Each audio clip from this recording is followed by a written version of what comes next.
Well, welcome human biology class again. Probably a short video this time just to finish up bones.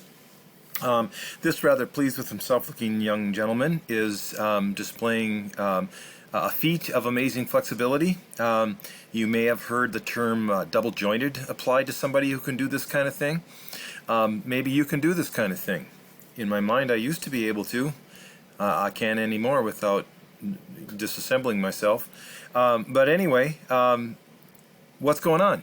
Well, some people have, to be able to do this, unique joints, not joints that have double the functional units to them, but rather, remember, ligaments hold bone to bone, and so people like this young gentleman have unusually flexible or stretchable ligaments that hold their bones together and make them able to do this kind of thing.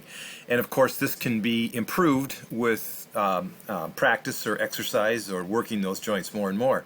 So there's not really truly any double jointed people out there, but there are people with incredibly flexible joints because the ligaments that hold those joints together are unusually stretchable, flexible, pliable, whatever.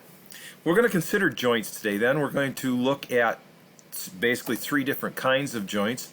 If we go back to this picture of the human skull, the reason this picture is divided into a bluer portion and a tanner or white portion is the skull is divided, as it were, into an axial skeleton, which would be the central portion, the axle around which other things are put on, and the appendicular portion, the appendices. And appendices is something you attach to the end of a document. So the appendicular skeleton are these parts in white that are attached to the central part of the skeleton, that being this part here.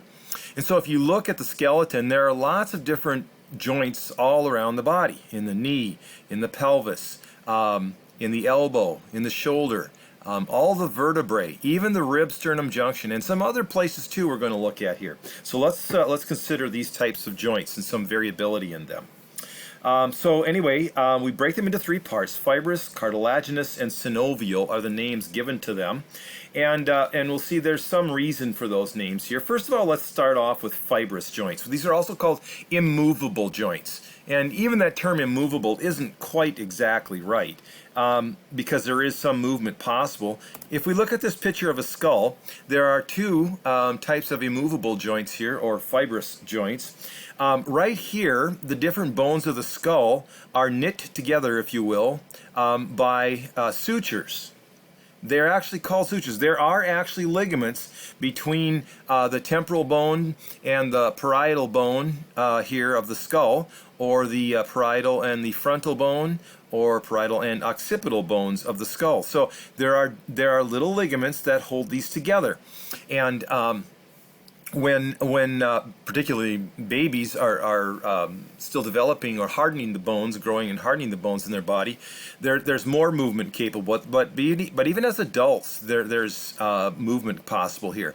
I always remember to make the case that bone is living material. My wife worked with a patient that had a brain bleed, a bleed underneath the skull on the brain. So to relieve the pressure, because that's the problem, if there's blood builds up under the skull, between the skull and the brain, it will put pressure on the brain, that pool of blood, and kill that portion of the brain underneath it. So in an attempt to keep that from happening and to relieve the pressure, surgeons went in and surgically removed about an inch square piece of this lady's skull. They then took that piece of bone and implanted it in the mesentery of her small intestines. And that was an attempt to keep it alive. It would reestablish vascular connections with the blood vessels in the mesentery of the small intestine. Remember, the mesentery is that cellophane-like material that kind of holds the intestines in place. So when my wife would repack the dressing, she would remove the old dressing and actually be looking in on the coverings of the brain. It's kind of strange. After about a year, they felt there was enough healing done on the brain. They took the piece of skull out of the abdomen, put it back in the skull in the square-shaped notch that was there, and kind of knit it back in place. It was a little bit smaller. It had shrunk a little bit, but it was still alive. This is not a new procedure. There are skulls from antiquity, from the ancients. I'm talking BC, where attempts to relieve some form of discomfort, pain, headache, or something resulted in the surgeons of the time removing a piece of a person's skull. And they could tell that it did not kill the person because that area had healed. They could see healing. So this is something that's been done for a long time. Anyway, that's a little aside. So these are sutures. They're called immovable, even though they're not exactly immovable, but there is some movement possible. There are also sutures or immovable joints that hold the teeth in sockets. Now, you know, you can take your teeth and you can wiggle them a little. You don't want to do it very much, but there is some movement possible, but the less movement, the better. And you want those teeth held in place. So those would be an example of a fibrous joint or an immovable joint. We want to look at another area of the body for the next one. The next one is a cartilaginous joint. And let's look at the rib-sternum junction or the rib-vertebra junction. And I'm going to go back to this picture, but I'm going to go beyond a little bit. Here's an artist's representation of those two joints. Now, you can take your ribs, and you can actually push on your ribs. Actually, you put your hand on them and breathe in, and you can tell that the ribs move. Not a lot, but they move a little. There are, as I mentioned, little muscles called intercostal muscles that help pull the ribs either up and out or down and in. But there's also a junction here, actually two junctions here, with the vertebrae, this portion of the vertebrae, and then back here with this portion of the vertebrae. If we zoom in on that a little bit more, we can see right here, here's the ligament that holds that rib in place, but there's also this junction here. Just think of the complexity of this joint as here's where the spinal cord runs, and there are all kinds of nerves that come out. We'll look at this again when we get to the nervous system. In this area, and you don't want these discs, these intervertebral discs, to bulge out. That's a herniated disc, or break off a piece, or wear away, because then the vertebrae will sit down on those nerves and irritate the nerves. There'll be misalignment here, and all kinds of bad things. So it's important that the ribs are held in place correctly. And then also the ribs also form a slightly movable or cartilaginous junction here on the sternum. We always talk about 7 true ribs and 5 false ribs. The true ribs are connected 1, 2, 3, 4, 5, 6, 7 directly to the sternum, and the 5 false ribs would be below that, and they all connect to cartilage, which connect to this 7th rib here. At any rate, that's a cartilaginous type of a joint. A synovial joint would be the knee joint. I'm going to zoom in on this a bit again. We looked at this image before. It's a good image. So first, the top one. This is an external look at the knee joint. You may know somebody that has had surgeries on a number of different things. Last time, hopefully you were able to look at the video of the surgery on the meniscus and saw how that looks. You probably know somebody that's had an ACL tear. ACL stands for anterior cruciate ligament. It's called a cruciate ligament because it forms a cross with the posterior cruciate ligament. This is one that is frequently torn, and when it is torn severely, there are a number of ways it is repaired. One of the ways it can be repaired is to take a piece of the patellar tendon. That's there's your hamstring, or your quadricep groups would sit right here. That's your upper thigh towards the front of your body. Anterior part of your body, and that muscle group crosses the knee joint right here and attaches here to the tibial tuberosity. You can feel that bump right below your knee. That's the top of your tibia. Okay. One way to repair this would be to take a piece off that patellar tendon where it crosses the joint here, and drill a hole through the femur and reroute that patellar tendon through the hole in the femur and attach it to the tibia. That's a common way to repair that one. The medial ligament, the medial collateral and lateral collateral. So this would be towards the inside of the person's leg. This would be towards the outside of the person's leg. Medial means towards the midline. Lateral means away from that midline. So those would be ligaments that stabilize the joint. Here, the lateral collateral. And here the medial collateral. Also ligaments that are torn when the knee is hit hard from the side, one way or another.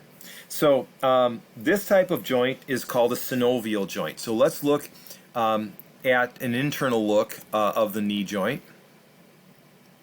Okay, and the reason it's called a synovial joint is because there's a synovial membrane around it. And inside of the membrane, and the membrane produces it, would be synovial fluid. That would be this black area here would be representing synovial fluid. Synovial fluid is some interesting stuff. It's mainly, well, it's a mix of things. It's carbon dioxide and nitrogen, so there's gases in there. It contains something called hyaluronic acid, which is basically a disaccharide like table sugar, like sucrose, and an amino acid. And it contains another type of protein, glycoprotein, called lubricin. What a wonderful name. It actually sounds like what it does, lubricin. It helps lubricate the movement of the femur over the tibia. And that's the synovial fluid. You may have heard that you're not supposed to crack your knuckles because it'll make you get arthritis or have arthritis when you're old. Well, I don't know about that, but when you're cracking your knuckles, you aren't snapping one bone past another. But what you are doing is catching a bubble of that CO2 nitrogen gas mix on one side of the joint, and then moving the joint so it snaps past a constriction, and that's the pop that you hear as it moves to the other side of the joint. Most commonly done in the fingers and hands. So you've got these structures that make it a synovial, a very movable membrane, like is represented by the young man here and his ability to move so freely. Okay, so an ailment of this, of course, is rheumatoid arthritis. And so if we look at rheumatoid arthritis, here's a look at the sort of the misshapen knurled hands that can result from rheumatoid arthritis. It's believed that rheumatoid arthritis is an autoimmune disease. In fact, they're pretty sure it is, because they'll give people an immunosuppressant drug, a drug that shuts down the immune system. And they've been able to come up with some medications, some of these drugs, that are able to target specific areas of the body and shut down the immune system there without shutting down the immune system everywhere, or without completely compromising the immune system everywhere. My sister has rheumatoid arthritis, sister-in-law has rheumatoid arthritis, and she has to take an immunosuppressant. So she's particularly terrified of COVID-19 because her immune system is in part shut down and makes her more susceptible. So what's going on? Well, the body seems to attack the synovial membrane. That synovial membrane thickens, and in response to that, the joint begins to degenerate, and the cartilage on the end, that hyaline cartilage that tips the ends of the bone, also degenerates, and you get that misshapen, swollen joint that is common with rheumatoid arthritis. All right. Says I got another picture here to look at. Oh yeah, not quite yet. So just to finish up the notes, this is a good one to look at. Actually, I think I'll go back to one from your textbook here. I've already made the case that right here, if we look at that top of the humerus that is represented in this image from your textbook, there is a cap of cartilage on bones and joints. And this type of cartilage is hyaline cartilage, and that's common. And of course, when you wear away that cartilage, it can be a problem. We've already talked about that. We've already talked about the meniscus in the knee, and you saw the surgery of that. And that meniscus helps to stabilize the joint. It's like a wedge. This is a meniscus right here. It's a wedge that helps stabilize these rounded surfaces. By stabilize, I mean allows your leg to remain upright, and this bone, the femur, not slide off the tibia one way or another. And there's also bursa. In this particular knee joint, there are actually 13 different bursa. These are fluid-filled sacs. Here's one, here's one, here's one, all around the knee. And bursa lubricate a spot where a large muscle or tendon crosses that joint. I mentioned that babies, when they're born, don't have a kneecap. That's because their leg hasn't moved enough to form one yet. But as they grow, as they move their legs, there's a little bone bud in there that will form the kneecap in response to this large quadricep muscle moving over that knee joint and that muscle attaches here to this tibial tuberosity. And so a bursa will be there to lubricate and cushion where that large muscle crosses the joint.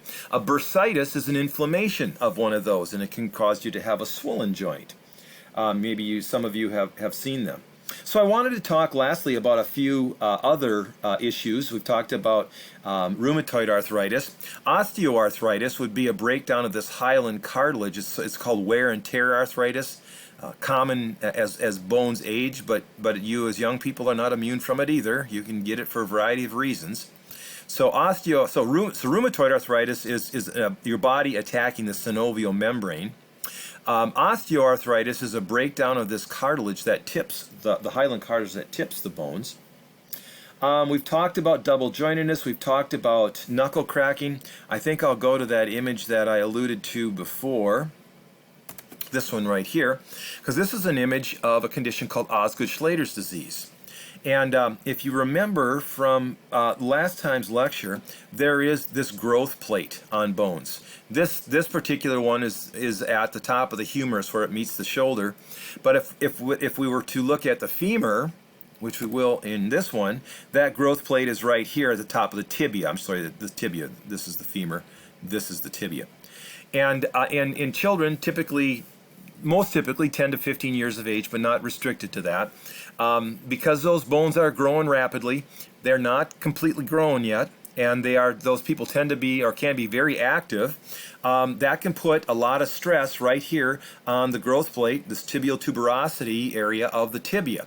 Remember that large quadricep muscle is crossing this joint right here and attaching right here. And if you use that muscle so much that this growth plate right here, which is not completely attached, finally attached, if you will, to the shaft of the tibia, it can actually pull that portion of the bone away. It can separate that growth plate here at the tibial tuberosity, and that's what you see in the image right here. Very painful condition. Those of you that have had it know it requires rest, sometimes icing, sometimes even casting to overcome that situation. But you do overcome that situation.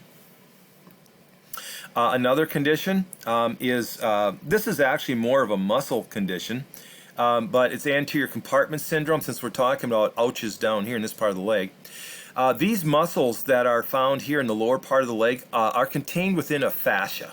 A fascia is a membrane, not unlike the mesentery or the peritoneum, except that it's thicker, it's heavier, it's tough. And so the muscles of the lower leg exist within that. If they are used too much, they can move back and forth inside that fascia, that thin sheet, and become inflamed.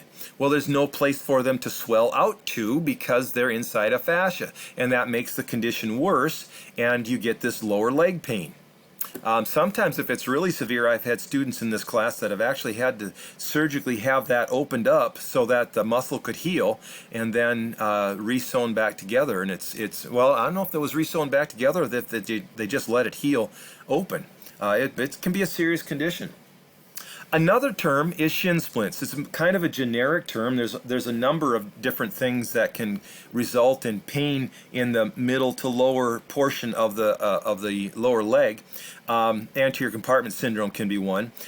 Stress fractures to the tibia or fibula can be one. Oftentimes, from compression of the lower leg, running on hard surfaces a lot, something like that. Development of flat feet, which can stretch these muscles, can cause that shin splint feeling that some of you are familiar with. But anyway, those shin splints is not a specific condition. It's pain in the middle to lower leg, and it can be from anterior compartment. It can be from stress fractures, flat feet, stretching muscles, all those sorts of things. Thought I would finish up by showing you some joint replacements. Your textbook has a nice image of different looks of different types of them. Here would be a knee replacement. Here you have a shoulder replacement with this being drilled into the humerus, and this rounded surface here attached up here to the scapula, the shoulder blade. Okay, and here's an elbow replacement. But I thought I would show you some actual images of some of these, and let you go from there. First of all, here's what a knee looks like that needs replacement over here. There's no separation between the tibia and the fibula. That's bone on bone, and that would be very painful. So that person is going to want a knee replacement. And so if they got a knee replacement, what's that going to look like? Well, here's what a knee replacement looks like. Now, I actually have one from my mother-in-law. She had both her knees replaced. One of them went bad, so they re-replaced it, and she gave me the old parts. But look at this. This is a huge piece of metal stuffed in a person's tibia. And it may be glued on, screwed in, or glued and screwed. And here's a cap on the femur, and then there are wear plates here that are put on in between the joint to make that function. This is an amazingly large piece of metal, and they're heavy, that are put inside a person. A hip replacement. This is a look at hip replacements. Here, this even larger piece of metal shoved inside the top of the femur. This is the top of the femur right here. This is pushed in the marrow cavity, and then this is the pelvis. And this new joint here is screwed. This required two on this side, one on this side. Might be just glued in or glued and screwed. And then there's this round ball at the top. That's there to replace that. And then on this side, the same sort of a thing. The piece here is called the acetabulum. I've had a number of students that have had work on their labrum here to smooth that off, or whatever the issue was. So this is something that even people your age have to deal with. And then the shoulder joint. If I go back to that one that your textbook has, here's what a shoulder replacement used to look like. Okay, they would take this ball, here's the humerus, and they would remove the old head of the humerus, insert that new one into it, put this joint on the scapula, and away you go. They found that didn't work really well. My father-in-law had surgery on this, and it never really worked well. So they've come up with a new, very unique situation to create a better replaced shoulder joint. And that is the reverse shoulder joint. Now you'll notice here in this individual, the round part is no longer in the humerus, it's now screwed into the scapula. And the cup part that the round part moves inside of is actually implanted into the humerus. Again, to go back to what it looks like otherwise, that's completely reversed. Here's what would be in the humerus historically, and this would be on the scapula. Now that's been reversed, and we have this situation. Researchers have found that the deltoid muscle that covers this joint then does a much better job of making this a much more stable and functional shoulder after this kind of surgery than the traditional kind of surgery. Fascinating. Who thought of that? I can't imagine who thought of that, but incredible and very, very functional. I know people that have had both shoulders done like that and are doing very well with it. So, amazing technology, amazing times we live in. All right, that went longer than I meant to. Sorry, folks. So I'm going to stop there. Another lecture coming next time. We'll be beginning the muscular system. Have a good day.